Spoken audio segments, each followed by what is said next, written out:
Hi. Now you've muted. Click it again. So I'm Kelly Woods, and I'm here in Anacortes, Washington, and I want to welcome all of you here in our room and to viewers who are going to watch the replay of this. This is the LoveFest of the Hypnotic Women, and I'm just so thrilled with this event today during our sequestered time of the quarantine, and this is quite a time in history that we're going through, and to be able to connect like this is such a joy, it's such a gift. And we have a wonderful gift from some of our hypnotic women who are going to be presenting just some beautiful, brief talks here today to help you better navigate this period. And I suspect that you're going to be able to use the wisdom that they're sharing for yourself, for your families, and also for your clients. So get ready for a wonderful ride. And our first presenter here is Cheryl Elman, who is at her fireside chat in North Carolina. And Cheryl, take it away, girl. Thank you, Kelly, and thank you for putting together this LoveFest Hypnotic Women shindig. I feel so honored to be, I was really, really incredibly honored to be invited to participate as a speaker. And thank you from all over the globe for coming and sharing your time with us. When I first saw the order of speaking, which has now changed, it reminded me of third grade where there was a Beryl, a Meryl, and two Cheryls in my class. Obviously very popular in 1952. At first, I was nervous and said to myself, I'd rather speak after some of the others. And then I said, this is actually the best, because now I'll be able to concentrate on what the rest of these amazing women have to share rather than sit there reworking things in my head. So now it's even better. I've gone first. So I'll be able to concentrate on Beryl. What's my recipe for resilience during uncertain times? My #1 ingredient for many years has been talking and sharing. And if you know me, I could say talking, talking, and talking. Sounds simple. What did I do? I married a man who loves to talk and tell stories too. So for those of you that know my husband, Larry Elmen, I bet you're nodding your head now. But it has not always been like that. I was married to an alcoholic drug addict for 5 years. I had that tense, twisted knife feeling in my gut, not knowing when anything I said or anything I did would bring on that abusive nature of his. But through 12-step programs and therapy, I learned to share. At first, there was an incongruency. It was pointed out in my group therapy that I would tell painful stories with a smile on my face. I hid my true feelings behind that smile or giggle. How did that happen? How did that start? I remember as a child being told to stop crying or they'd give me something to cry about. I'm sure many of you heard that as you were growing up.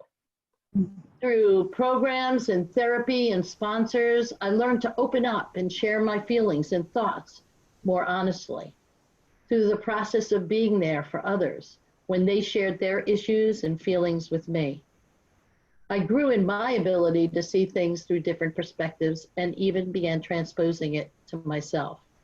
The more I spoke and listened, the more I grew as a person. This was going on for over 20 years before I ever entered the hypnosis world. My friends and family used to call it putting up a shingle. But then I entered the hypnosis world and everything changed.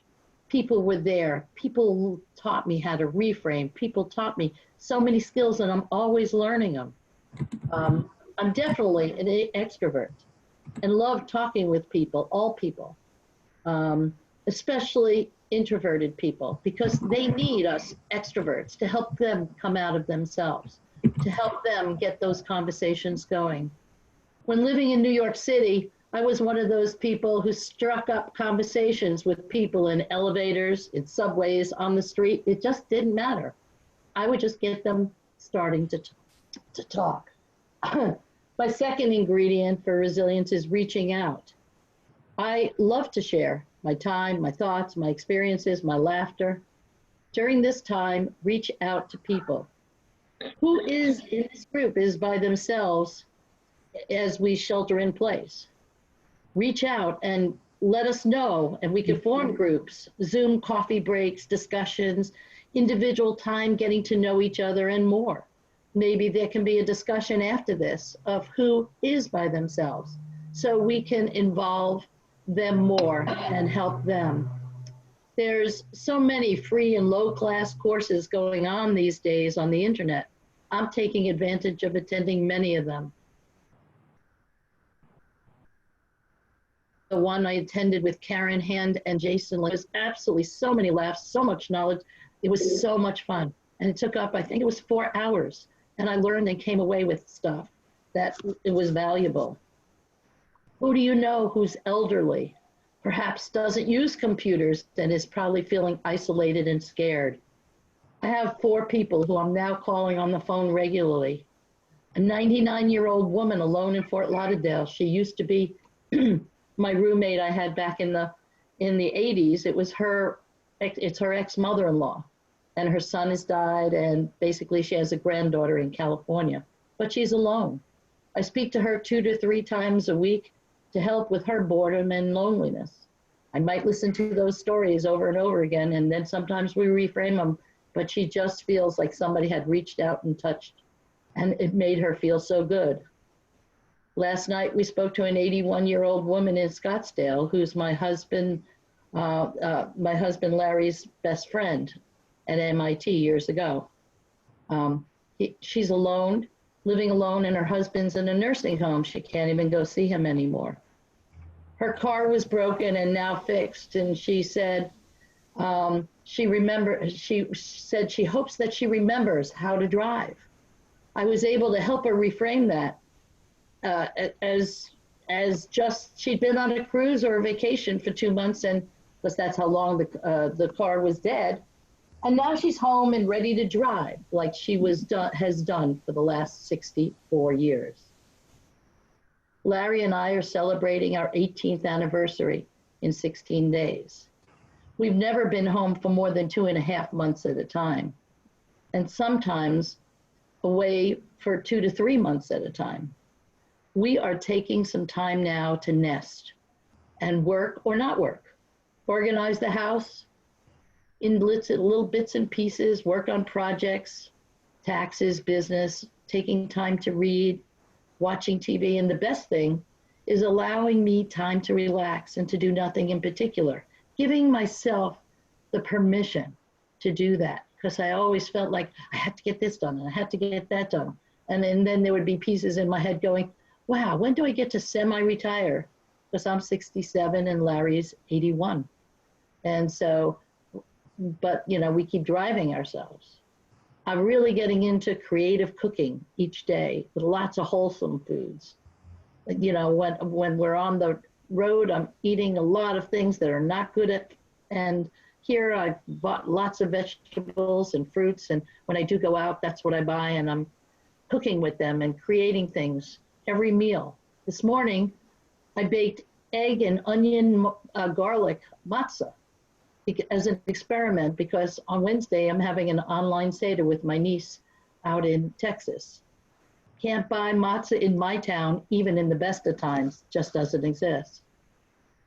What else? If you have children, grandchildren, they are sequestered in their homes also. So we're with our 4 grandchildren and helping out their parents as we FaceTime with them for 30 to 60 minutes at a time to help with homeschooling, which is not as easy when you have 20-month-olds to 6-year-olds. Just spending time with them and loving it, actually getting to spend a lot more time with them because now we have the time. So there's so many things that you can do, and especially doing them together with and finding people to do them with. So can you all see me? Yes, we can. Okay, because now I switched screens and I'm trying to find you guys. So give me 1 second so I can all see you again. Yeah, we have you, you're the highlighted person here. Okay, and let me just bring that back up. And there we are. So I was just saying that it's important. So just as a show of hands, how many people are sequestered all by themselves? Raise your hand. And look at all the hands around you.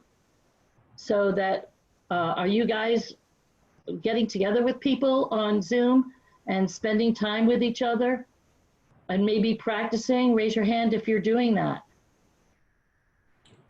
And if not, maybe what we could do is, Kelley, is create something that they can write into so that we can set up where people can get together. Have coffee breaks, Zoom coffee breaks, Zoom dinners. I love the happy hour, Melissa, that's great. We have for 11 years now, 10 years, we have a group of hypnotists that get together in Raleigh, Durham once a month.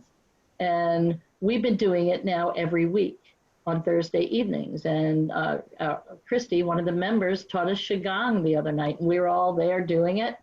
And so each week we don't have the time usually for everybody to share. So you can get together and just use your skills and talk or experience and work with each other and take care of yourself. What things would you like to do? I haven't read a novel in years because I'm always on the road and feel like I have to go. And I found reading, once I got these progressives, to be more difficult because it bothers my eyes. And yet I just, got into a conversation with somebody about anthropology the other day. And I realized there was one more book to the Clan of the Cave Bear series that I loved years ago, decades ago. It's going to get me going back on something that has absolutely nothing to do with business, just to relax and enjoy it. So I think it's important to take care of yourself, find things that you'd like to do.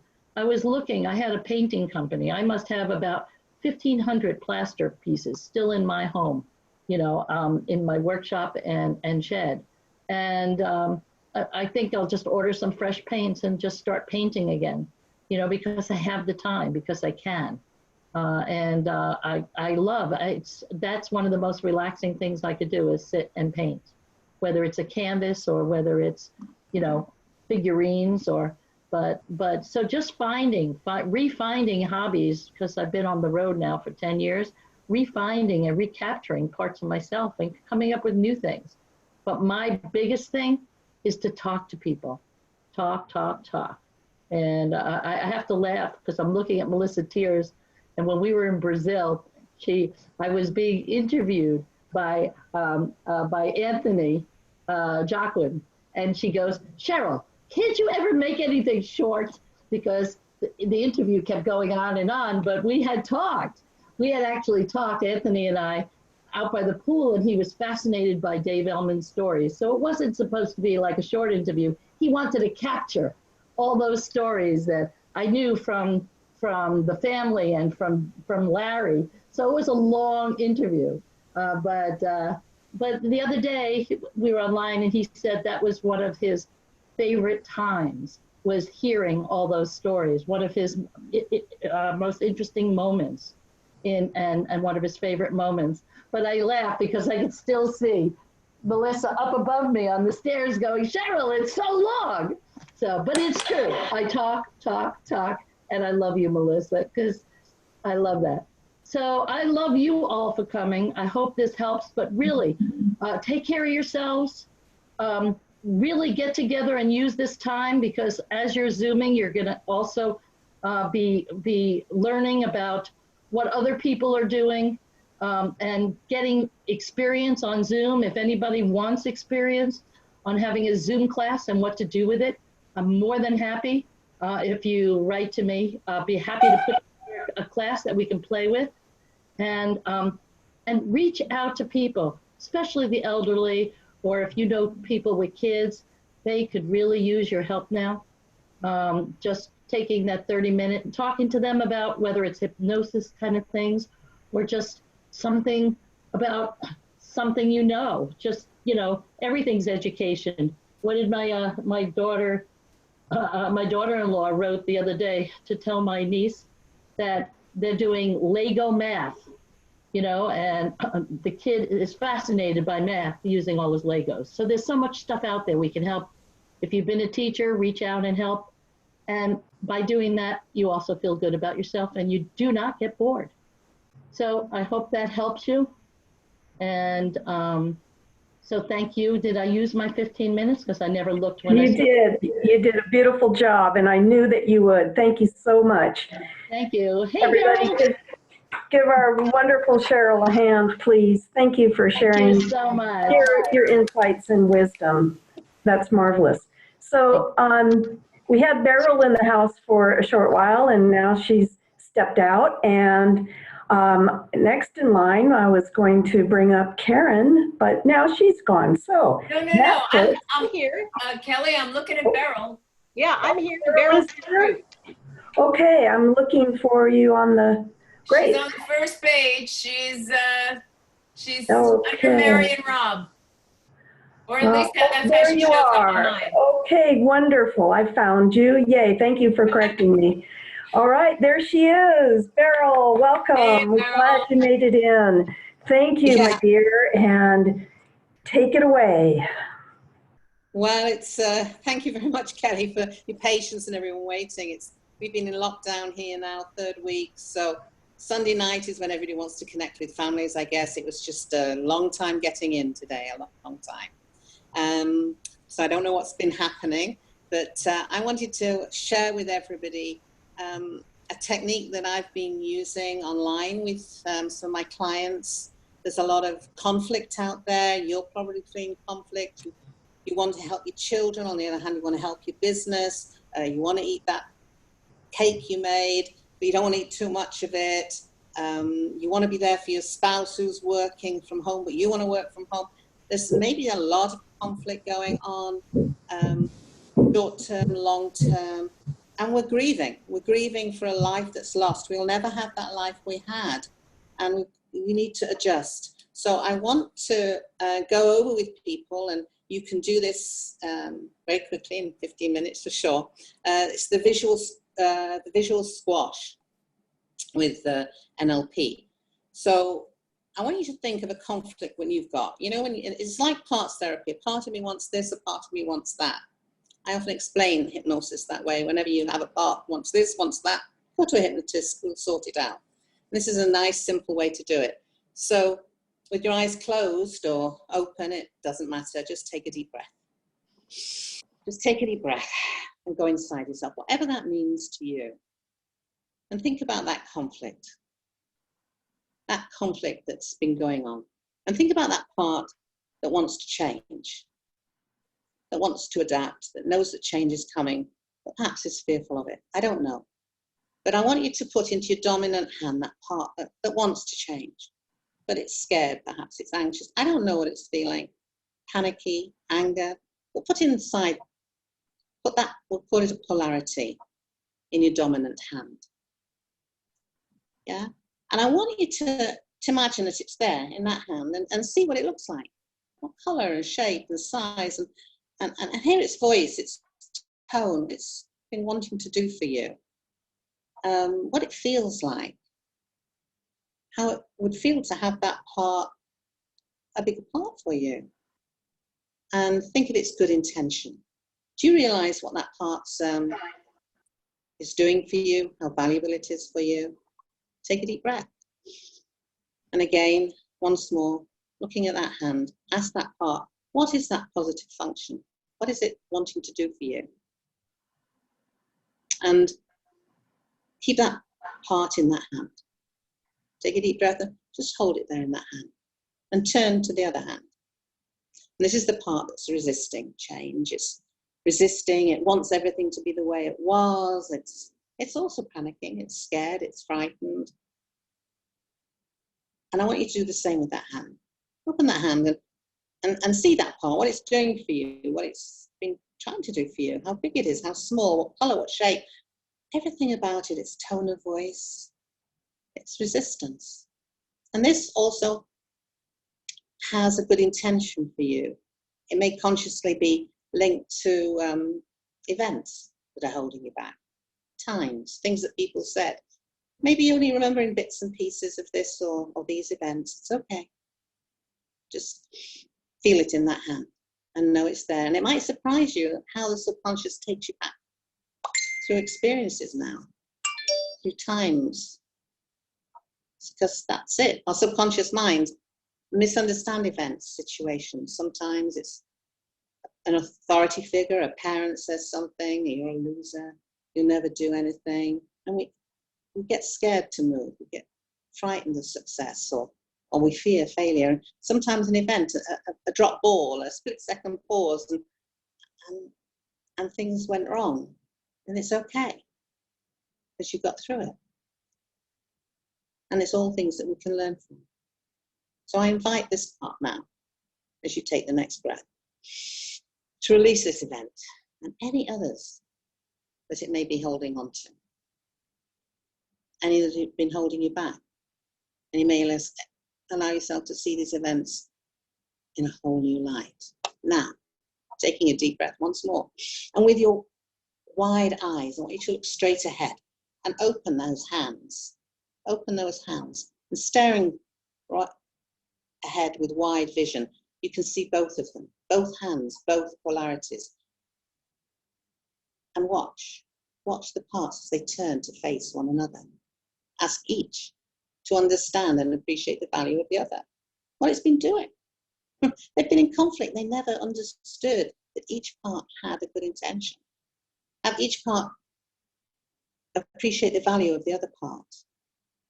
Have each polarity express some appreciation for the positive outcome, the valuable function of the other part. And watch and listen. Watch and listen to both these valuable parts of yourself, allowing your two hands to come together only as fast or only as slow as fast or as slow as those two parts can blend.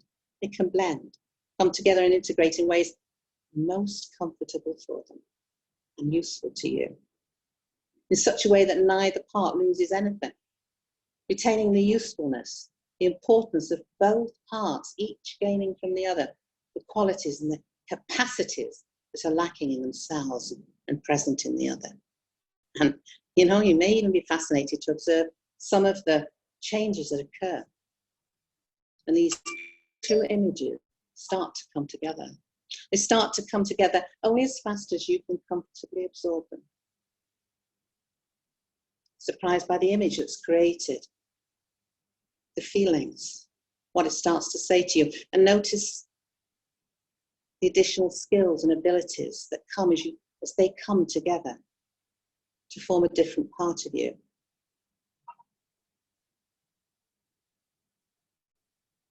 And when this integration is done,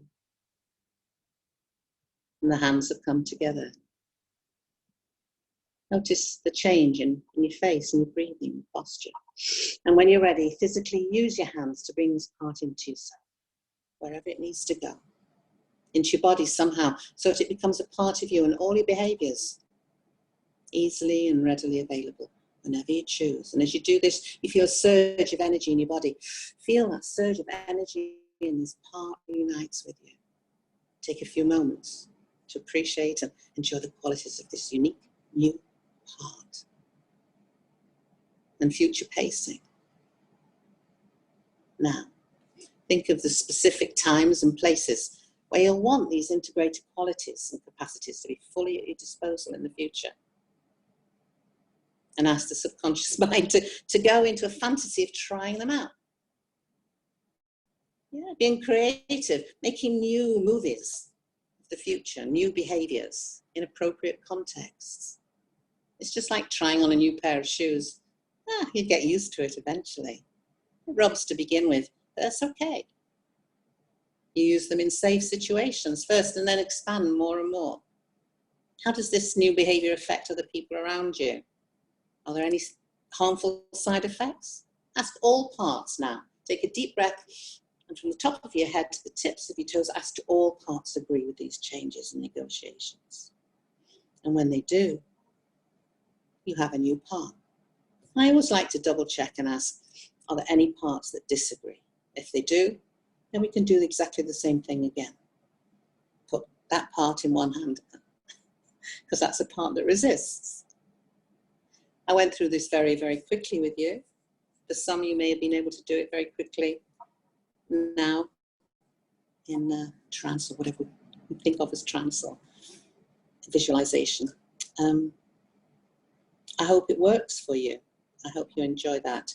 And if anybody would like some sort of template for that, because it's not exactly a script, then I'll be happy to send it to you. Just email me at berylcomar@gmail.com, and I'm happy to send that to you. It will work. It's worked a lot online. Beryl, that was just lovely. And I have to tell you that when my hands went together, my whole nervous system responded. I had chills moving through my body, which is just such an affirmation to me that there is something happening, right? Wow. Well, you're very practiced in this, and you could do it quite quickly. For some, it may have been a bit too quick, but thank you for the feedback. Yeah, thank you. The nice thing online is you can see the breathing change. You're doing it. You're pacing with them on screen as they're doing that, and it's a nice introduction to parts therapy when you might be doing parts therapy in a different way later on with idiomotor responses or whatever. It's lovely. And of course, you know, we're going to have a replay of this event, and I suspect that viewers are going to be just playing that bit over and over because of your elegant, eloquent patter. And really, this is hypnotic language is such a marvelous thing, isn't it?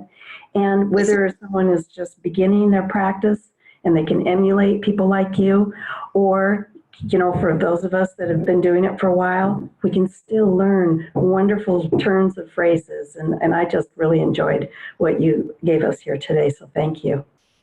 Thank you. Right, so now you can relax and just hang out, and we're going to have our next presenter. So this next lady is a pretty amazing person. Let me get things happening here. Karen, my presentation partner at recently in Las Vegas, where we did the workshop, and you know, this is a woman that I have just known very casually, and I got to get to really know you better, Karen, and I'm so happy for that opportunity. We have a lifetime friendship now, and thank you for agreeing to be part of this amazing event here, our LoveFest, and the floor is yours. Thank you, Kelley, and I love you as well. I have for a long time, and I'm thrilled to participate in anything you want to do. You have great ideas, and you really welcome the community, and I so appreciate you for that, Kelley. Anytime, anything you need, I'm yours. Thank you. Thank you for having me. So let me share a couple of things. Before we went official, before we started recording this, there was some chatter among those of us who were here about, you know, turning things off on a Zoom meeting, as an example. If you're having a family get together, Melissa Tiers offered that she had her family together, and it was the point at which she had the power to mute. And I had to laugh because it's a great thing. Before, in a past life, before I was a hypnotist, I was a radio personality, and my daughter absolutely loved when I was on the radio because she had the power to turn me off. And she loved that. And she will remind me of that sometimes. Oh gosh, Mom, I wish you were back on the radio because I could turn you off now. But now she can just tell me and we know. That's such an interesting thing, to be able to turn it off, to turn it on and to turn it off, like flipping a switch. And I learned a great technique from Kelly Woods, as a matter of fact, about flipping a switch. You can, as if you're flipping a switch, turn something off. And it's so interesting to connect that to a light switch because, you know, when you turn off a light, you don't walk around worrying whether the light is going to come back on or not. You know it's off until you go back and you turn it back on. So you are in control. So it's the turn off, turn on idea that I think is really useful right now. I remember when I was a kid, some of you may remember this, some of you are way too young, but there was a show called Ben Casey. It was a doctor show. There were two. There were Dr. Kildare and Ben Casey. Well, Ben Casey, tall, dark, and handsome doctor. I was little, maybe 7, 8 years old. And that's when I first discovered, although I didn't know it then, looking back, now I see it, I am very directly suggestible, because I watched Ben Casey before going to bed only twice.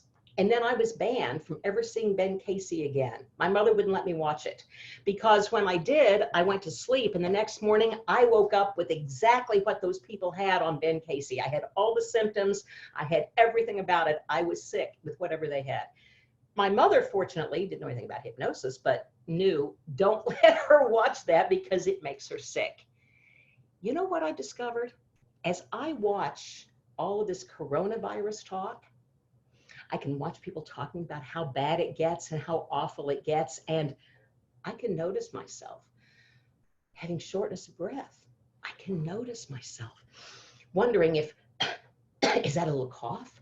What is that? I can drive myself frickin' crazy with that kind of stuff. So I've had to learn, turn it off. If I'm reading something, Facebook, a paper, a news report, I can notice myself. Wow, do I have it? I'm checking in. Not consciously, I'm checking in. Do I have these symptoms? Is it going on? I turn it off. Close that thing. Turn it off. Do something else entirely so that I can feel better. One of the things I do that I want to share with you is a very, very, very simple technique. I use this all the time. I call it spigots. Many of you have seen this already and know it already, but if you don't, I'm going to share it with you now because it's so easy, it's so quick, and it doesn't matter if you're visual, auditory, kinesthetic, you can make this work for yourself. It's kind of an all-purpose technique. And it's a great technique because I teach this self-hypnosis technique for busting up cravings, for busting up negative beliefs, for busting up stress, for busting up fear, for busting up a lot of things. So you can apply anything you want to this that you want to get rid of. If there is a thought, an emotion, a feeling that you want to get rid of, let's eliminate it with this process. So I'm going to ask you to do it with me. And I don't care if you close your eyes or open your eyes. It doesn't make any difference. I don't care if you make yourself comfortable or not. You know, it's interesting to me, especially to watching gallery view, when one says, okay, everybody get comfortable now, everybody kind of shifts. And I wonder, have you guys been sitting uncomfortably this whole time until I mentioned make yourself comfortable? I mean, come on. So I'm assuming that you're already comfortable, and I'm assuming that you know how to breathe. So breathe in any way you want to. What I'm going to ask you to do is use your imagination. Okay, so just use your imagination. And in any way that works for you. You know, sometimes when people use their imagination, they see it. Sometimes people feel it. Sometimes people hear it. Sometimes people even pretend. And it's so cool because pretending works just as well. So in any way that you want to do that, I'd like you to just imagine or even pretend that at the tips of each of your fingers, there's a valve, more like a spigot, like a faucet. And go through your fingertips and open each of those faucets now. Just open each of those faucets. And when they're wide open, go inside of yourself, from the top of your head all the way down to your waist, and gather up all of that stuff you don't want, the negativity, the doubt, the fear. Gather it all up right now, all of that, from the top of your head all the way down to your waist. Gather it all up now and allow it to drain out those spigots. Allow it to just force out. Drain out of those spigots. Maybe you see it draining. Maybe you hear it or feel it. Just let it drain out those spigots. You might happen to notice that at the tips of your toes, there's that same set of spigots. Open those now and allow all the remaining doubt, fear, negativity, whatever you want to get rid of. Now from the top of your head, all the way down to your toes. Let it all now drain out. Let it all flush out. All of it now. Down, down, down to those storm sewers below. Let it all flush out and drain away. And as you notice that stream lessening down to just a dripping, allow a warm, healing light from the universe to shine right down to you. A warm, healing light shining right down to you. This is a magic light, warm and healing, and it shines down to you and all the way through you. It surrounds you and goes all the way through you, filling up all of those spaces that once housed any darkness or negativity or doubt. Fill it all up now with that warm, healing light. Let it wash all the way through you, filling you with that warmth, that feeling. And then you can do whatever you want to with that light. You can close all those spigots and hold it into yourself. Or you can leave those spigots open and allow that warm, healing light to shine down to you and all the way through you and shine out of you until you're radiant, glowing. And as you feel better now, you can open your eyes when you're ready and return back knowing that now that you've experienced that for yourself, it's yours. And you can use it anytime you want it or need it the most. It's yours. And you can use it for anything. It takes just a few moments to center yourself, collect it up, and let it go. Now, when I do this with clients, we'll talk about it afterwards. What happened? Did you see it? Did you feel it? And they will come up with all sorts of wonderful things. Oh, it was black gunk just going out, or I could hear it just running out, or I could feel it oozing out. Whatever they come up with, that's just right for them. And then I spend a moment talking to them about what they can do with that. They can use it wherever they want to. I had a client who used that once to cure her potato chip habit. She came to me, a self-professed potato chip addict. And so we worked on that. I taught her that little practice, and she decided how to use it for herself. First of all, we talked about the potato chips. She'll eat a whole bag of them. And I was curious about how those potato chips got in her house. Well, she did admit that she brought them into the house. They were there for her to go to grab. So we worked on her point of purchase because she was sure that if she didn't bring them into the house, she wouldn't eat them. So we went to the point of purchase. And before she went into the grocery store, she practiced that to drain out all of her desire for whatever she didn't want to purchase at the store. Then she told me when she came back, 3 weeks later actually, that she hadn't eaten a potato chip in 3 weeks. And she said she'd adapted it. She would sit in her car and do that right there before she went into the grocery store. And then, because she knew that she could do it with her eyes open or her eyes closed, she would do it right there in the grocery store. And she mimicked this. I'll show you how she did it. She said, I go down the aisle on the cart, and right before I get to the potato chip aisle, I open up my spigots, I drain out any want, need, or desire for potato chips, I fill up with my light, and then I go right down that potato chip aisle smiling and not buying a thing. Woohoo! What a great use of that technique, right? I did tip her off that she could stop going down that aisle now. She could save herself some time and doesn't even have to go down the potato chip aisle anymore, which she copped onto and said, great, that's great. I use that technique when I am in Chicago traffic. No, I don't close my eyes. But when I'm in Chicago traffic, and I hate to be late for anything, so if I'm in traffic and I can feel that tension starting in my shoulders, tensing up, whew, I open my spigots, I drain out all of that tension, and then I fill up with a laser light. My light is a laser light. I keep my spigots open in my fingers, and as I'm driving along, I start zapping people who piss me off or cut me off in traffic. I'll zap them with my laser light. Of course, I'm not killing anybody. really. But when I arrive at a place, I've arrived playing a game.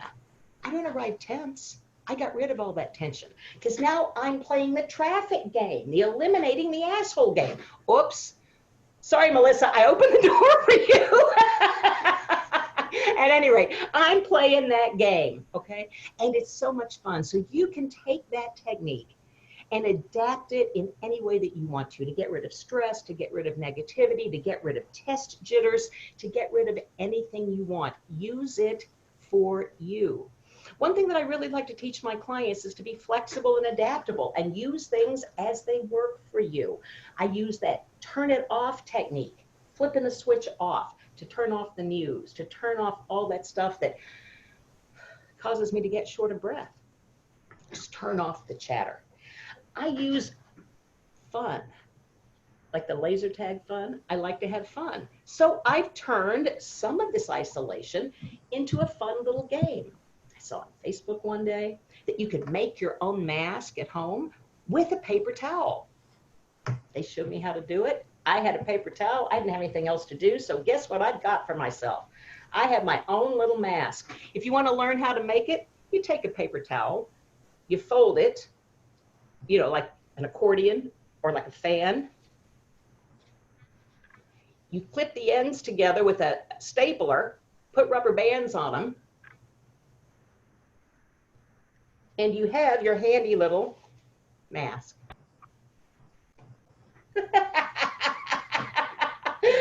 I don't know if it's really going to protect me, but it certainly was fun. I made another one out of a t-shirt. You have a t-shirt, cut the sleeves off, cut the hem off. This is your t-shirt sleeve. These are your ties. And you've got another mask out of t-shirt sleeves. I actually am in a high-risk group. I don't plan on going out there and catching anything. I have learned how to use Instacart.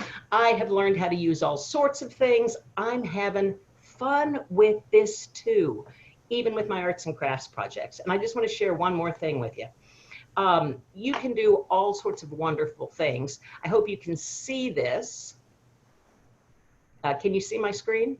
Yes, we can see your screen. Okay. This was a Zoom dinner party last Saturday night.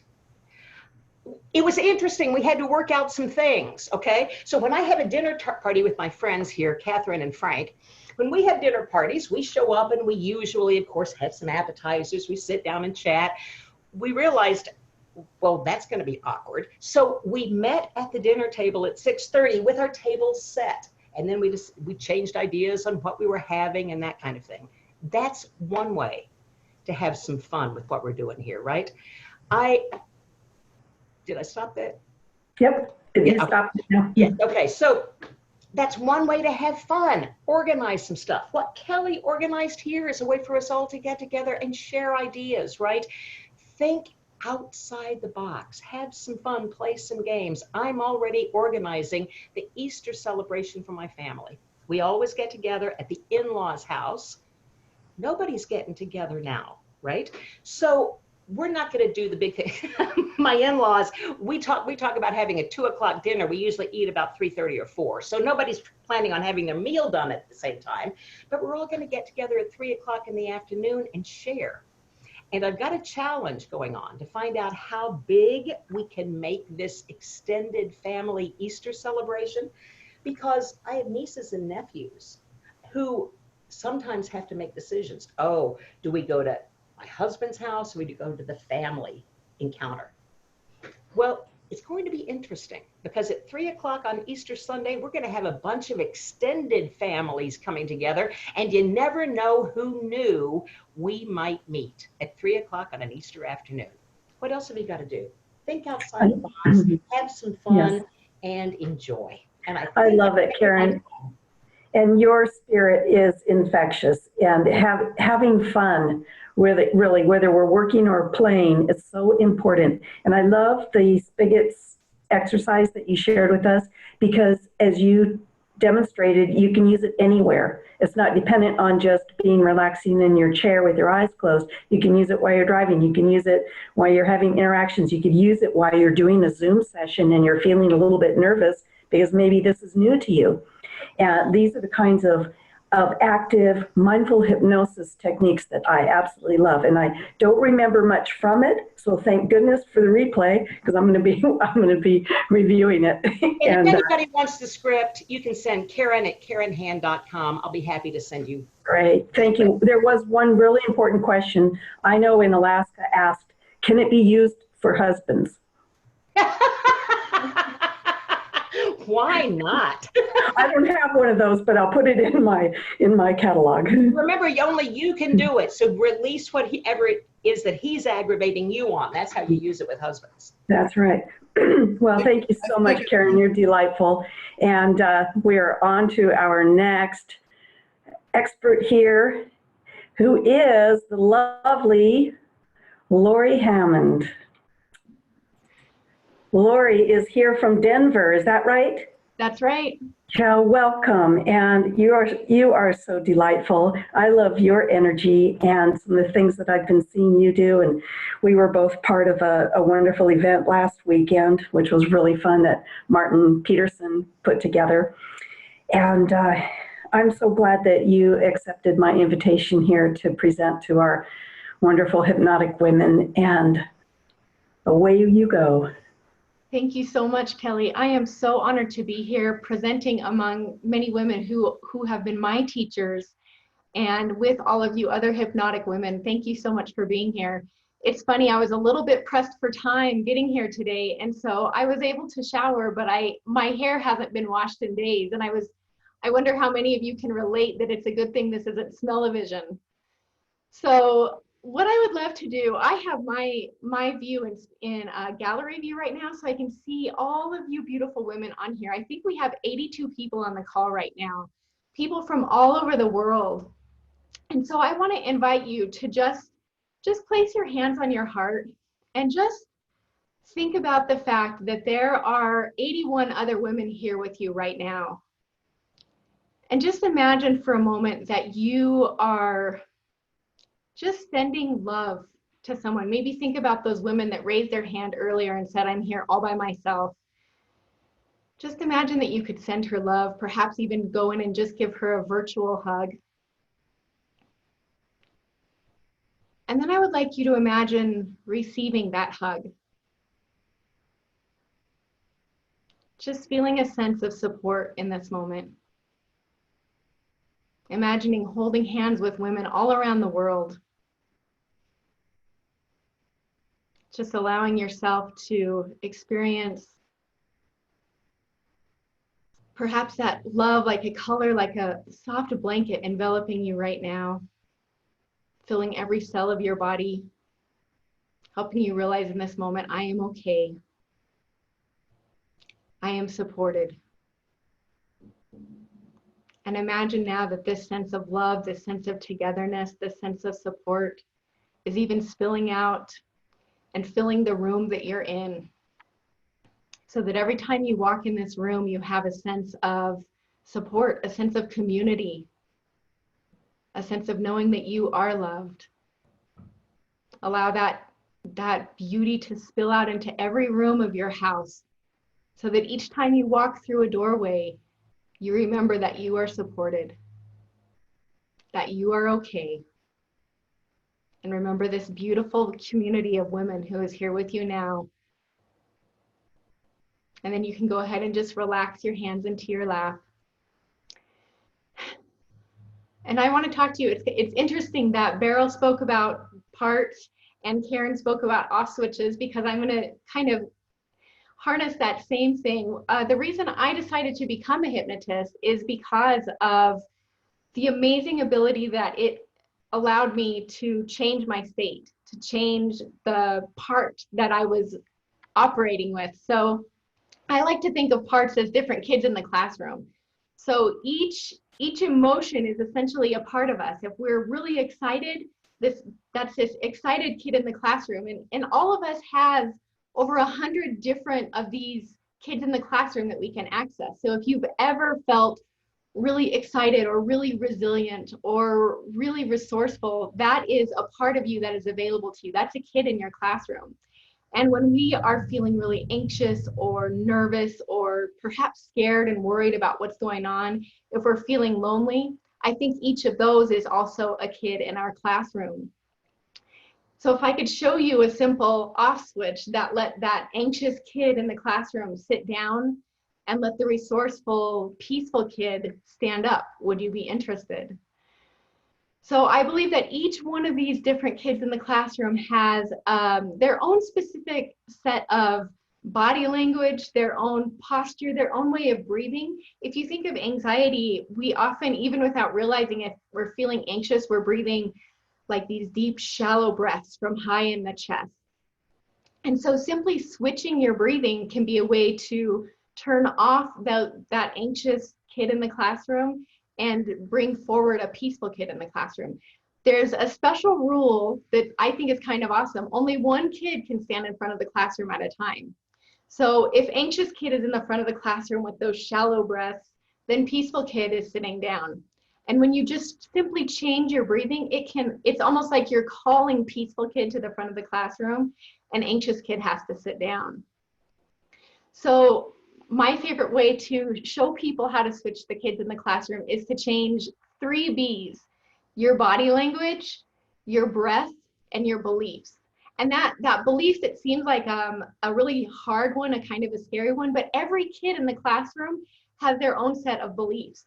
So if you are feeling really resilient and strong, there's this part of you that believes and knows that you're going to be okay. And if you're feeling really anxious and fearful, there's this part of you that believes that something really scary is about to happen. So when you just start to change your self-talk, it actually brings that resourceful kid to the front of the classroom.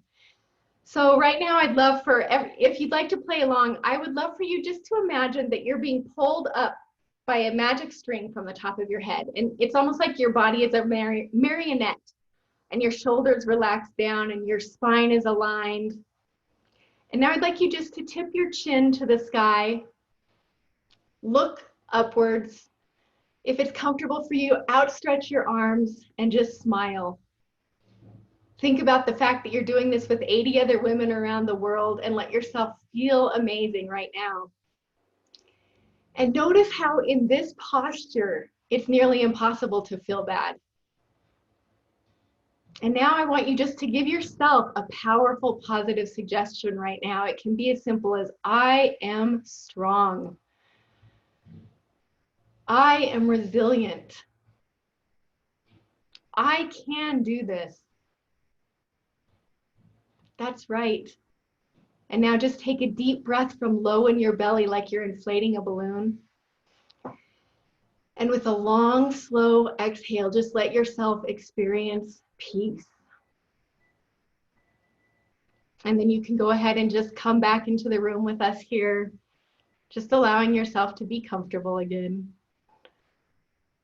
And I want you just to notice how easy it can be to access those different parts of you, to change the kid in the classroom just by changing the 3 B's, by changing your body language, by changing the way you're breathing, and by changing your beliefs, or simply changing your self-talk. Did you know that every day we experience somewhere in the ballpark of 70,000 automatic thoughts every day? Dr. Daniel Amen calls these ANTs, automatic negative thoughts, because so many of our automatic thoughts are negative, and that is essentially those kids in the classroom that feel disempowered, running these old recycled thoughts on autopilot. But remember, 2 things can't occupy the same place at the same time. So when you start rehearsing positive beliefs and repeating positive mantras to yourself, saying, I am okay, I am resilient, I'm gonna make it through this, it automatically releases those automatic negative thoughts, and it actually lets you change your beliefs and bring the kids to the front of the classroom who have those positive beliefs and who know how to make it through this time of strangeness in a really resourceful way. It can be hard to, sometimes I think, especially us as hypnotists, we want to make things a little bit complicated. I've heard so many hypnotists say, well, I'm great at leading my clients into a trance, but I'm a terrible hypnotic subject. So if you've ever said this, I think that this changing those 3 Bs is like the most profound form of self-hypnosis in the whole world, because it lets you change your state on the spot. It lets you turn off those anxious thoughts and let you turn on empowering thoughts. I'm just looking at my notes real here quick to make sure I've said everything. Oh, I wanted to offer a quick resource because the ladies before me have offered so many awesome resources. So if you are wanting to stay connected with loved ones, there's a really amazing app called Marco Polo. Lisa Hubbard and I, who's here today, actually, and Cara Dwin also, we use this together a lot. And it's just a cool way to stay in touch with people if you can't all FaceTime at the same time. It's almost like, they call it a walkie-talkie, a video walkie-talkie. So it's like texting, but you can make a video and tell someone how your day is, and then they'll watch it and they'll reply back. And the cool thing is you get to say everything you want to say, and then you get to listen to them say everything they want to say. There's no interrupting, and it's a really great way to build relationships in this time of isolation. So I'm grateful for all of you. I hope you have an amazing time. Reach out to me anytime if you need extra support. And Kelley, thank you again so much for having me here today. Thank you, Lori. Hey, I haven't heard of that Marco Polo app before, but I'm going to be checking it out. It sounds fantastic. It's awesome. And thank you for giving us that lovely experience. And I think the point that you made about so often hypnotists don't really get to enjoy what we're teaching other people. And so that reminder that it is so valuable and important for us, hypnotists go there first. And I love your 3B recipe. And I felt that state shift very quickly too. And to me, that is real mastery. Mastery not only of our skill sets, but mastery of our lives. When we can recognize if we're not in a helpful state and quickly move out of that, wow, you know, that's pretty powerful stuff. So thank you so much for sharing it, and we love you. Thanks For connecting us all even on a deeper level together here today. So, ladies, please feel free to share. I think Cheryl had put her contact information on there, and if you would too, Lori, that would be great.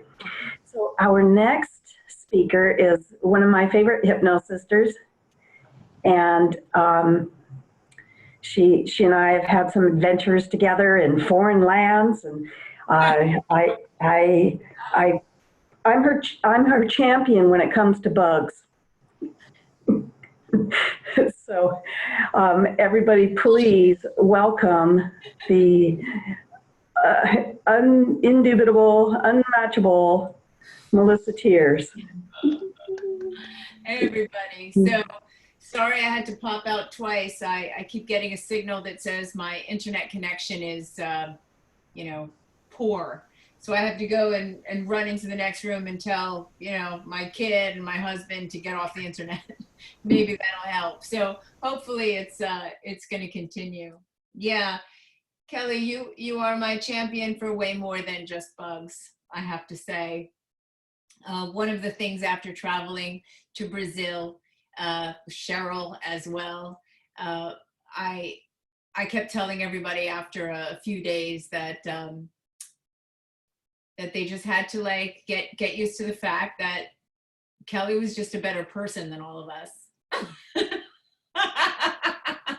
We would like, no matter what we were faced with, you know, like being in this mansion and we're like, oh, it's a mansion. Oh yeah, but there's no toilet paper. And Kelley would just be like, what an adventure. Like every mishap, every fucking like little annoying thing, she would be there with a big smile to just throw a reframe. And at one point I was just like, enough already, enough. Can't I just bitch? So you are my champion in 100 different ways, I should say. So ladies, this is awesome. I'm gonna put you on gallery view again, rather than be looking at myself in my daughter's room. Thank God for a Murphy bed. Anyway, I'm in New York City, the epicenter. And I have to say, I've been challenged a bit recently, in the past couple of days. And it's always interesting when you seriously have to put all of your skills to good use. And so I thought I would share, just throw out a bunch of seeds, right? Because we're all practitioners, and before she was recording and a lot of you were on, we were talking about how great getting comfortable with Zoom and a few other things could be. And if you don't have anyone to practice with, you know, find someone. There's this big group of women, but you'll really find that your skill set is portable. And even beyond this situation we're all in, that brings us together more than I might have thought, you're going to find these are useful skills to have. You know, I have a practice night where I use the breakout rooms, where I've been really putting to good use some of the features that I didn't even know Zoom had, and just being playful, you know. And so I do want to say that we're very fortunate in that we can still contribute in so many different ways, as well as still earn a living here. This is important. You know, I watched some back and forth on Facebook when somebody put something up that, you know, they were doing, and, you know, that because everyone is offering free stuff and it's fantastic, someone got a little snippy at someone who put up something that they were selling. And it's like, you know, we still have to pay the bills. So, you know, so that's something that you want to get comfortable with. You can give away what you can give away, and then you can also charge what you are worth. I think it's a big thing, you know, to balance these things. I'm doing a lot for first responders and contributing and volunteering where I can, but I'm also, you know, still teaching classes where, you know, I'm earning a living to pay. Now I've got countless nieces that are now unemployed. So, you know, it's good that we are in this position where we can use our skills from home. And so get comfortable. I've heard way too many of my fellow hypnotists say, well, I never got into the virtual thing, you know, I'm just not even sure where to start. Well, this is where to start. Join these groups, practice, play, invite your family, which, as we said, the beautiful thing, you can mute your family on Zoom. It's fantastic. It's a good feeling. But have them in breakout rooms, be able to join the breakout rooms. You can oversee some of your students practicing, and, you know, just get comfortable with it. Some of the things that are really useful to play with online is just understanding in this time, the best thing we can do is to teach people to be resilient. And all of everyone who shared something today is really sharing a technique that's easy to share and apply. This is the key thing. You know, I've got a whole toolkit of things that I teach people so that they can, throughout the day when they're not with me, take care of themselves. To go with the theme of turning it off, I think one of the really useful skills that has been just helping me in the past few days, certainly, is to shift into that peripheral vision. And I know any of you that have been in any of my classes know that this is just one of the pattern interrupts that I arm every single client with. Because if there's one thing you got to learn how to do in this crazy time, it's to shut up. You just got to shut up. And when I mean inside, right? So my new bumper sticker is shift out and shut up. That is my mantra for myself. And so I'm going to show you how to do this quite easily, how to teach your clients immediately, right? Because we're all looking at a screen. Some of us on phones, some on iPads, some on desktops, whatever it is. So take a moment, ladies, and feel what it feels like. Find a focal point. Doesn't matter where it is. But as you find that focal point, right, allowing your eyes to rest there, Without moving your eyes, I want you to begin to shift out. So I'm focusing right now on my beautiful friend Karen, and I'm now expanding so that I can see all of you in gallery view. I want you to expand outside the edges of your screen and slipping into just your peripheral field. Become aware of the walls on either side of you, the space beyond the walls, almost as if you could be aware of the space behind you, expanding out, and then a little further beyond.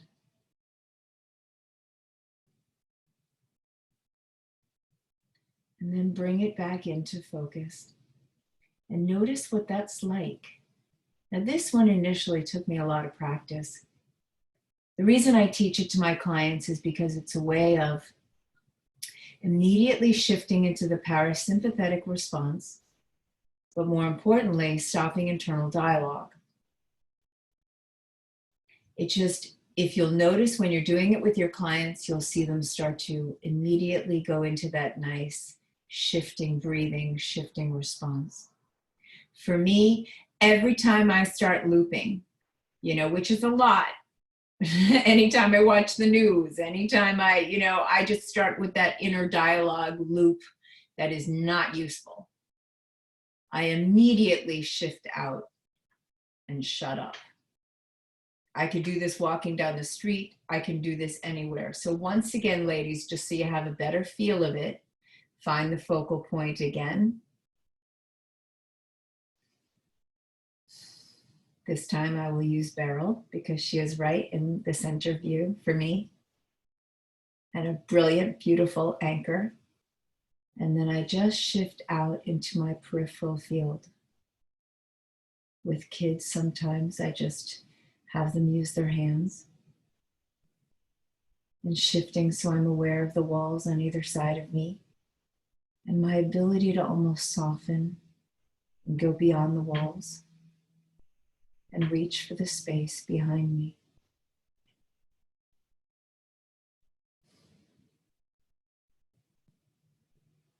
And then bring it back. Got it? That's one. If you don't know a bunch of the little pattern interrupts, they're all ways of breaking that pattern of worry that really come in handy. Okay, so the bilateral stimulation, just teaching, because I work with teens and kids, it's easy. It just balances us out. So all of the techniques, and if anybody wants, I have the whole anti-anxiety toolkit in a little book that I give. Lord knows where everything is. I give this to every client, right? It's just a part of, and I see some of you have it, but I am more than happy to put that, I'll give it to Kelley. She could put it where the files are. It's got every little pattern interrupt. Everyone's holding up their books. I'm telling you, there's a bunch in there. So besides that, I thought I would help you all to, once again, let me just throw out some more seeds.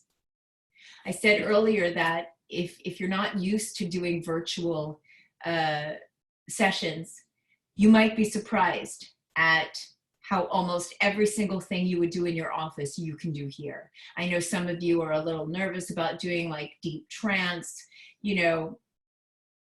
play with your friends, hook up with anyone here and play, and try every single induction that you normally would use. Obviously not the hand, shake inductions are the ones that require that, but almost anything else. One of the things that I've been doing a lot lately is teaching people how to get the hell out of their mind, right? How to get out of where they are and go somewhere awesome.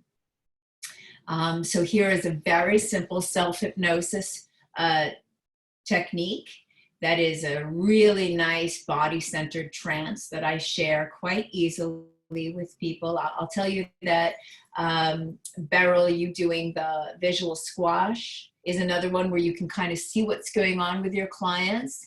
I do the mirroring hands, which is another good one to kind of gauge where they are.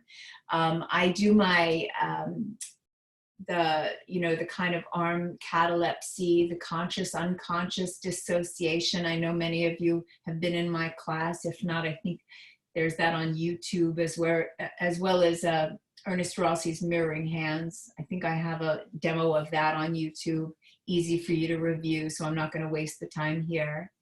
So I want to give you something that you can't get easily on YouTube. But that one is really good, the conscious unconscious dissociation by using, them consciously lifting their hand. If you don't know that one, that's a good one for virtual use. God, maybe I should do that instead. I never prepare for anything, in case you hadn't noticed. I figured I would watch what everyone was doing and see what's useful here, and that's the way I roll. I don't prepare anything. I just kind of allow myself to work with what's going on here. So I'm gonna be quick here. Hold on, but I'm also gonna read yes to whoever is asking if you can join my online supervision if you've taken my other workshops and my course online. Yes, just email me. Melissa, there was another question. Carradwin wondered, with the peripheral awareness exercise, does it matter where your eyes are focused? She said that she had learned from you to be looking higher. It really doesn't. And the reason why I've changed that, Carradwin, good point, is that, it creates something that's a little less accessible than when you're walking down the street. And the truth is, I'm walking down the street, the back of the person's head in front of me becomes the focal point. If I am, watching the news and my husband wants to see something and I can't just turn it off because I live with someone else, unfortunately. Just kidding, sort of. Humor, we need it. Then I will just focus there and shift out. If I'm on an airplane, the screen in front of me, if it becomes turbulent and I need to stop the loop in my head of holy shit, I'm gonna die, I shift out and shut up. So it has to be more accessible. Every single thing that I teach my clients, I try to teach them an accessible form, one that they can use, because I work with New Yorkers, in under a minute. If it's not that accessible, they're not going to use it. Really. We all know we should be meditating for 45 minutes a day. How many of us do that, right? So if I can give something that's a minute or less, and so anywhere, kind of just directly in front, because it's easier to then shift into peripheral. Did that answer? All right, so let's do a quickie self-hypnotic trance. Put your palms face up, but comfortably on your lap. All right, this is such an easy one that you might be surprised at how deeply you can find yourself going. So closing your eyes. And I just love this one because it's easy. So focus your mind on your right palm.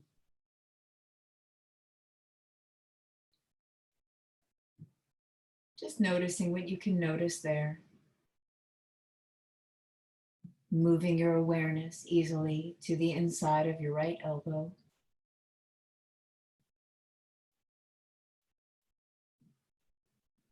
And your right shoulder.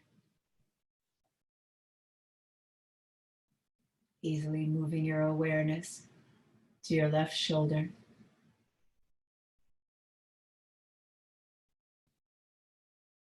Your left elbow. Your left palm. Easily moving awareness back to your right palm, your right elbow, your right shoulder, your left shoulder, your left elbow, your left palm, right palm, right shoulder, left shoulder, left palm, right palm, right shoulder, left shoulder, left palm. Taking a moment, notice how you feel. In a moment, I'm just going to count from 1 to 10. I'm going to invite you to imagine a few things. Like with each number, that body gets even more comfortable, relaxed. As your mind begins to expand, outward, maybe upward, expanding in whatever that means for you. As I count 1, imagine every muscle getting even more comfortably relaxed inside.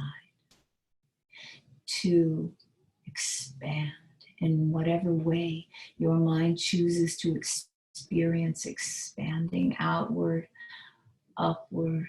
3, expanding out. 4, even more. Expanding outward, upward, accessing more of that overview, that broader perspective. 5, expanding out. 6,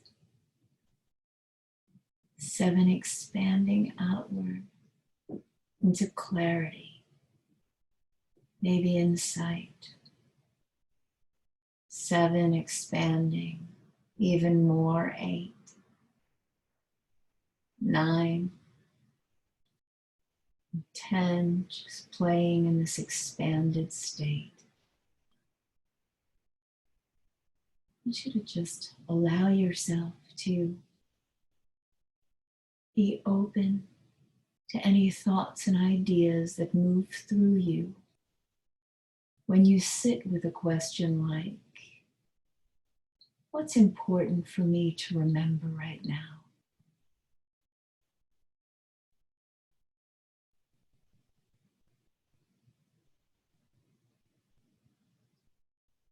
Or maybe something like, what can I learn from all of this?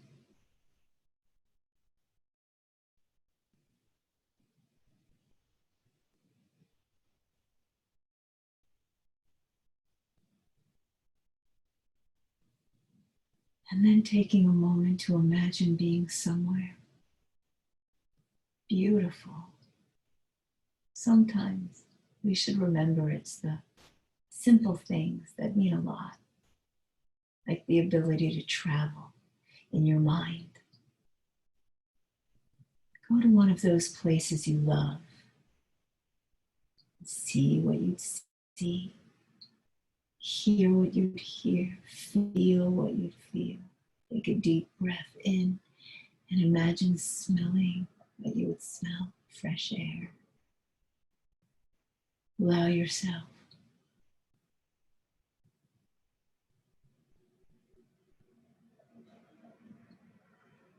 to take a moment to be in this beautiful place.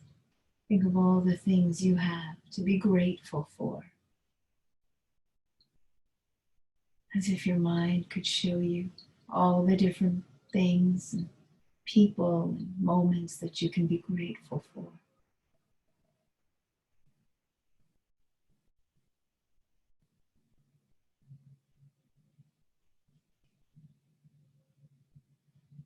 And allow that real feeling of gratitude and our abilities to help ourselves, to help others. Feel how good it feels. Bring that back.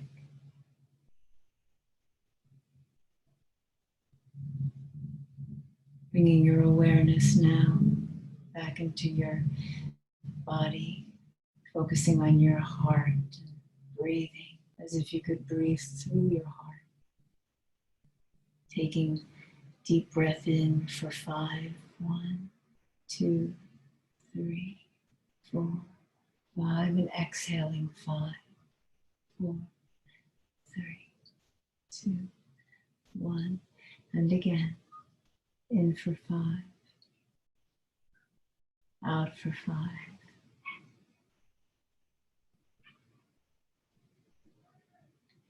And allowing that gratitude to fill you up. And then you'll feel yourself wanting to stretch your mind, your body, your skills. Just a little break.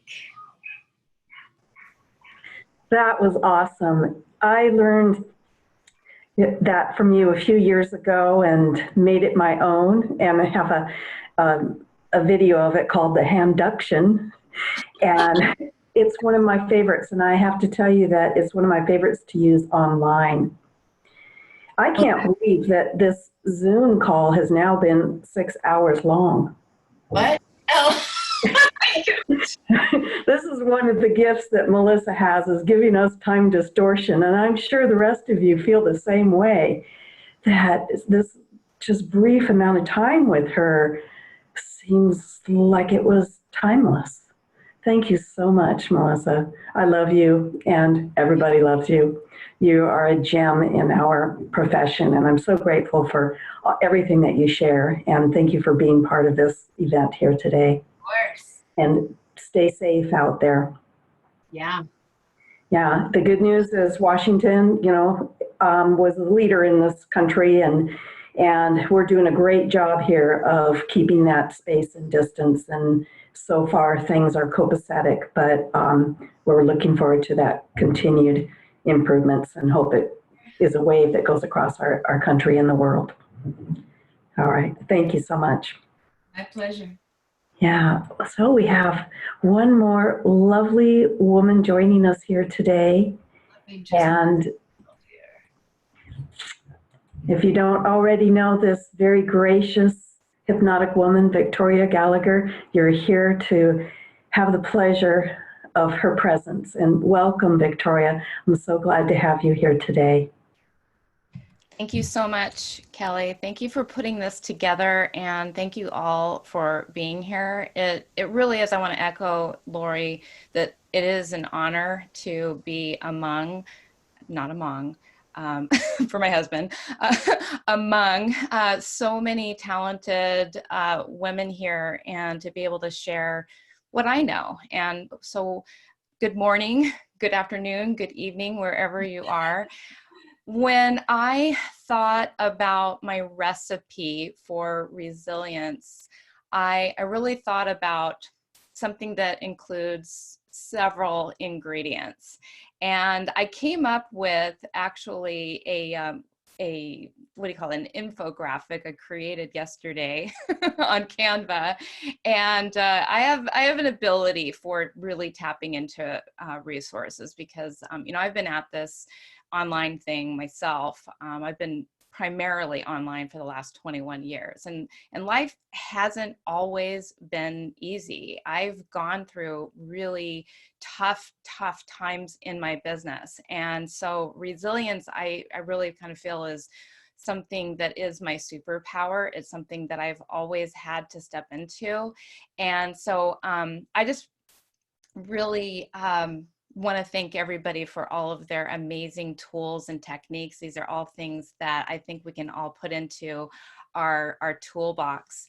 And so I want to give you, at the end of this, I'm going to give you this this infographic that is my recipe for resilience. I started off with actually creating my own quote yesterday, which is, resilience comes down to how flexible you can be when faced with adversity. You can resist and rebel, or you can accept and allow. Change happens anyway. You get to choose how you go through it. And this morning, as I was practicing my recipe for resilience, which I'm getting ready to go into, one of the things that I was practicing was using some external material to inspire myself. And it just so happened that I went on YouTube, and one of my favorite authors, who is the author of The Power of Now, Eckhart Tolle, which just always, always resonates with me and brings me so much peace. He was talking about this period of time, and he started off with the quote that was a Shakespeare quote that was, "Nothing is either good or bad. Thinking makes it so." Nothing is either good or bad. Thinking makes it so. And it can be a real hard pill to swallow right now, because of course we're looking at what's going on around us. We see it. We see people dying. We see all of that. And nothing is either good or bad. Thinking makes it so. And when we are feeling that feeling of anxiety, we're feeling that fear, we're feeling the anger, the sadness, the guilt, whatever it is that we're experiencing, when it really comes down to it, we're not experiencing what's happening. We're thinking, and we're adding our own meaning to what is happening.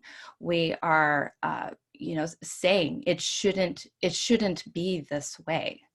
And that is where we get into trouble, is when we're putting meaning on everything that is happening. What if we were allowing ourselves just to simply be with the experience? And so part of my recipe here is going to be that. So I came up with resilience as an acronym. And it's 10 different things that's like a checklist that you could do for yourself while this is all happening. And the first thing is, during this time, we need to rest. We do need a little bit more time we can take a little bit more time to get adequate sleep, because sleep is one of the most effective ways to deal with stress. You can get too much sleep, and some people might turn to too much sleep. So we really want to get the perfect amount of rest. Maybe an additional half an hour, maybe an additional hour is what you need to really take care of yourself. But this is all in an effort to take care of your mental, your physical, and your emotional, and your spiritual well-being. Each one of these are going to hit one of those areas.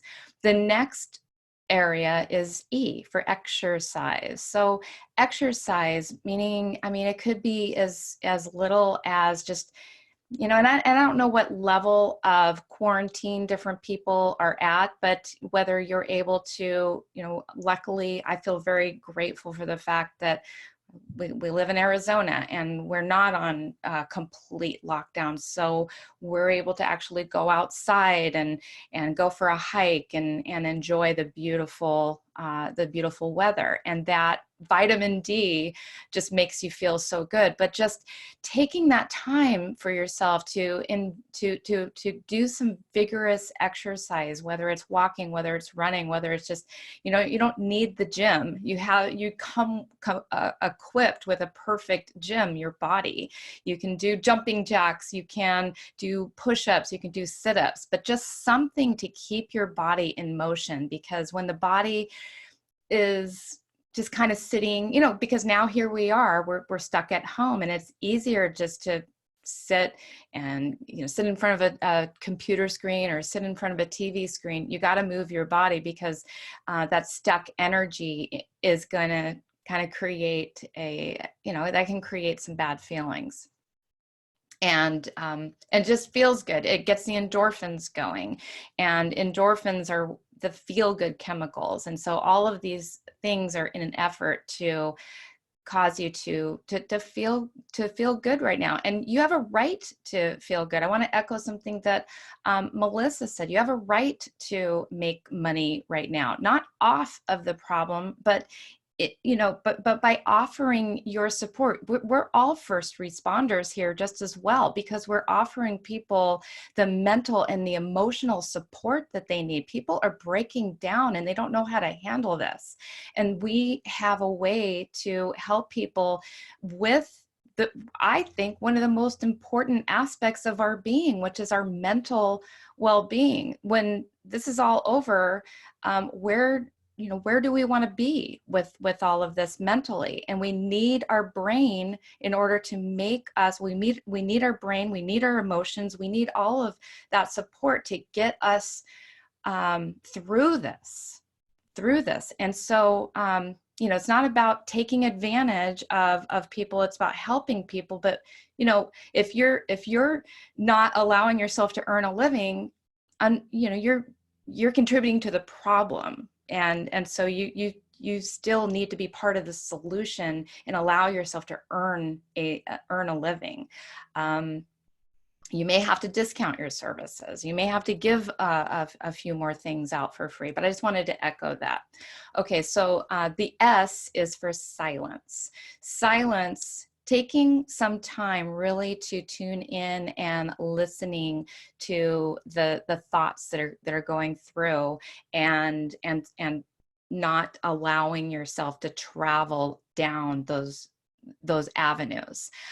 We don't have to think every single thought that comes through our mind. And so if you take some time, maybe even if it's only a minute, like Melissa was saying, even if it's only a minute, just taking time to just tune inward and allow yourself just to be, and then notice the thoughts that do come to you, and strengthen the mind by bringing yourself back to this moment, because this moment is precious and it's all you really have. And it's a good practice because we have a tendency to feel like we're like addicted to our thinking, and we feel like we have to think every single thought. And you'll find that if you can detach from the thoughts that are coming up for you during those moments in silence, during that deliberate time where you're allowing about yourself to be silent. And my recommendation would be for 20 minutes in the morning and maybe 20 minutes in the evening, to allow yourself that time of silence to work on detaching from the thoughts, because it's so easy right now to get caught up in all of the thoughts that are coming at us moment by moment. And the more we can just be present with our own thinking, our own, what we choose to think, what we want to think instead, the easier time we're going to have in getting through this. All right, so that was the S. Inspired is the I. And inspired, how can we, the other day I was going for a walk with my husband, and it was a challenging day for me. All right. Just because I have this information, just because we have this information, doesn't mean we all get through it perfectly. I've had moments of breaking down and crying. I've had moments where, okay, this day just did not go the way that I was hoping. I allowed myself to get caught up in conspiracy theories and blah, blah, the things that make you feel bad. And I watched a couple of my colleagues on Facebook Live, and I'm like, I should be doing that. Why am I not? And just picking on myself for not doing it right. And so what I realized when I was having this conversation, I was like, okay, this was just a bad day. And I realized, I wasn't feeling inspired. I was not feeling inspired that day. And the reason why I wasn't feeling inspired is because the first thing I did was I woke up, I checked Facebook, I checked my email, my app was broken that day. I checked the stats. We all know what we're talking about. And I let that be the start of my day. And I realized in that moment later on when I was talking to my husband that was setting my day up for the way it ended up. I let I was in react mode. I was reacting to things that weren't inspirational. So we have to, if we're going to inspire other people, and I think it's really we're in the business right now of helping people to get through this. We need to, number one, start the day with inspiring ourselves, whatever it is, whether it's listening to your favorite song or whether it's watching your favorite inspirational motivational speaker, or whether it's just taking those few minutes to write down all of the things that you're grateful for. Start the day off with inspiration and then share that inspiration with the world. Learn is my L, and this is an opportunity, like a lot of people have been talking about already. This is an opportunity for us to learn new things. Maybe some of us have a little bit more time on our hands now. It's kind of the same for me right now. I've always been online, and this has been my way of doing life. But at the same time, I'm even taking more time right now just to learn new things, to, just to keep my mind mentally sharp. And it's really important right now to keep our minds mentally sharp. And the more you are learning, there's so many different online courses out of right now. There's inspiring books that you can read. We can learn from each other. I mean, it might even be a wonderful idea just to have learning masterminds where we can get together as a group, as a small group, and teach each other what we know and learn new things, just like Kelley has put together for us. I mean, it doesn't have to be just this one time. We can all host something like this, an opportunity to learn. Just looking at my time here, and okay.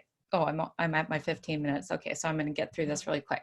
All right, so I is for intuition. I think it's important to listen to your own intuition right now, and your intuition is going to help you come up maybe with creative ideas of ways that you can this is a time where a lot of people can start start moving towards something maybe that you always wanted to do differently, because now is the time where, things are changing. Things are changing in such a rapid formation that, we're all going to kind of come out of this maybe being a little bit different. And so where do you want to be when this is all when this is all over, whether, and nothing is ever going to be the same. I think that was Beryl that had mentioned that nothing's ever going to be the same, and so use this time to really tap into your intuition and figure out who are you in this process. Eat is my E. And I have seen so many people making all these jokes about how they're going to walk out of the quarantine having eaten all of their quarantine snacks. And, to me, it's not really, we need to find the humor in this. And I have been finding the humor, but I hope that people are also using this as an opportunity to make themselves ultra healthy, and to take time to really pay attention to your nutrition. Is more important than ever that we are being healthy right now and being responsible and drinking lots of water and paying attention to our health and our nutrition. So eat. Neat is my N, neat. And that is all about, again, kind of like the jammies thing and okay, we're all women here, so we can talk about the braless. I'm wearing a bra right now, but hey, I spend most of my days not wearing a bra, so I'm kind of used to that, except for a sports bra. Usually, if I'm a little bit lazy about getting outside, I'm sitting here pretty much torturing myself in my sports bra. But anyway, all that to say, what I made a commitment when we first started this quarantine. I'm like, you know what? This is going to be time for me to step up my game. I'm going to do my hair every day. I'm going to get up and, you know, I already kind of make my bed and keep the house neat, but I'm going to even step that up even more, because you know what, when you look good and you dress good and you have a clean, nice environment around you, neat and tidy and organized, it just makes you feel better. If you're looking around, you're seeing dishes undone, you're seeing the bed unmade and all of that, it just kind of, you know, just can have a negative impact on you. So these are things that are just going to make you feel good. Finally, calm. Well, two more, calm. So whenever you do, and you will feel, you know, that anxiety, the fear, the negativity, whatever, I mean, we're human. We're going to feel those things. We're going to experience those things.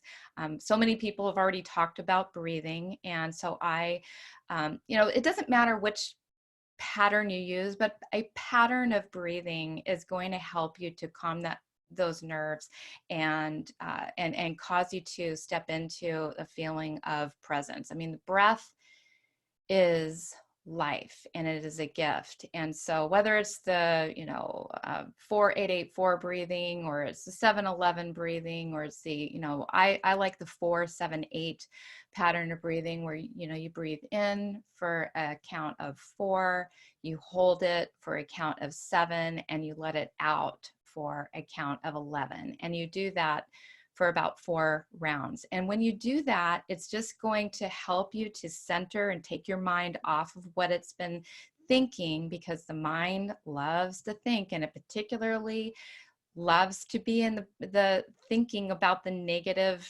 things and the same repetitive thoughts that we thought day in, day out, and every day, and what everybody else is thinking. We want to stop that, and we want to get ourselves refocused and inside and into ourselves. And so 4-7-8, whether it's 4 rounds, whether it's 8 rounds, however many rounds of that you need, then, you know, that'll help you to recenter and refocus the thoughts, because we don't have to think you know, we don't have to think the scary thoughts that are making us feel that way. We don't have to. And we can all choose how we're going to come away from this situation. And so finally, we have entertain. There were so many E's. I've like had to come up with many different E's here. And so entertain. Find fun and new ways to entertain yourself. Try singing. They have quarantine karaoke, which I have enjoyed a few times. They have, you know, people are teaching dancing. People are getting innovative and in ways to have fun. And I love the idea. I'm taking actually the idea of doing the double date on Zoom, or possibly introducing the idea of doing the Easter, you know, the Easter on Zoom. I love that.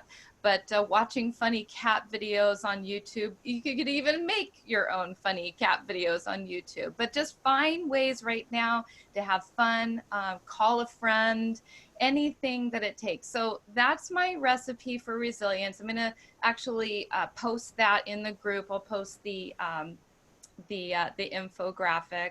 And so this has been such an amazing experience. I'm just so grateful to Kelley to be able to be a part of this. Thank you so much. I'm honored for you asking me that, to be here. And thank you to, you know, Kelley, Cheryl, Beryl, Lori, and Melissa for all of your helpful tips and ideas and techniques. And I want to wish you guys a peaceful, wonderful day. We're all in this together, and we're all going to get through this, and we're all going to be stronger and better as a result. Be safe, be well, and stay focused on the positive that can be created out of this. Thank you. Thank you, Victoria. Thank you so much. I love your resilience list, and I really enjoyed your presentation of it. I particularly liked a comment that you made where you confessed that you've had some rough days and that you even cried. And this is so valid to acknowledge that all of our emotions are meaningful to us. And I actually, believe it or not, Melissa, regularly schedule times to be really down. And because I know how important that is to acknowledge that this is happening to all of us. And, you know, even for us that are fortunate enough to be healthy and safe and secure, we know that there are many people suffering. And this is also such a wonderful opportunity for transformation globally, nationally, transformation personally, which is really where it starts. And I can feel it happening within myself every day, and I'm very excited about that. So what I'm going to do here is I'm going to unmute everybody for a while, and if you guys want to just applaud or just make some comments, feel free. This has been such a Wonderful. Oh, thank you so much. Thank you. So it was so good together. You. It's so good to see faces. Thank you. This was wonderful. Thank you, everybody. Thank you. Yeah. Thank you. Nice to see you all. Thank you, Kelly, for organizing. Have a great day, everyone. All right. Adios. Thank you. And Bye. Bye-bye. Thank you. you. Thank you, everybody. Thank you. Thank you. Thank you, Kelly. Thank you. Thank you, everybody. Thank you, everyone. Thank you, Kelly. Thank Thank you. you. Thanks, Kelly. Take care, everybody. Everyone, be safe. Take care. Bye. Bye. Thank you. It's interesting watching it go down as much as when it built. Yeah, Thank you. and with each descending number, you feel better and better. Yes. I'm trying to hit the leave button. Hold on. I just want to say thank you. I'm one of the ladies from the UK, and I just want to say thank you to all you over there. Hope you're all safe and well. And maybe us girls in the UK can host you all next week or another time, maybe. And we can We would love that. Hi, Jacqueline. Hello, darling. I can't. Hello. Hi, it's Helena. You're wonderful. You're doing such a good job here in the UK with the anxiety chip. Yes. Melissa, I hope it's okay. Is Melissa still here? Don't know. Anyway, I think I'm going to do some of that stuff in our group. Yeah, Jacqueline. perfect. Me too.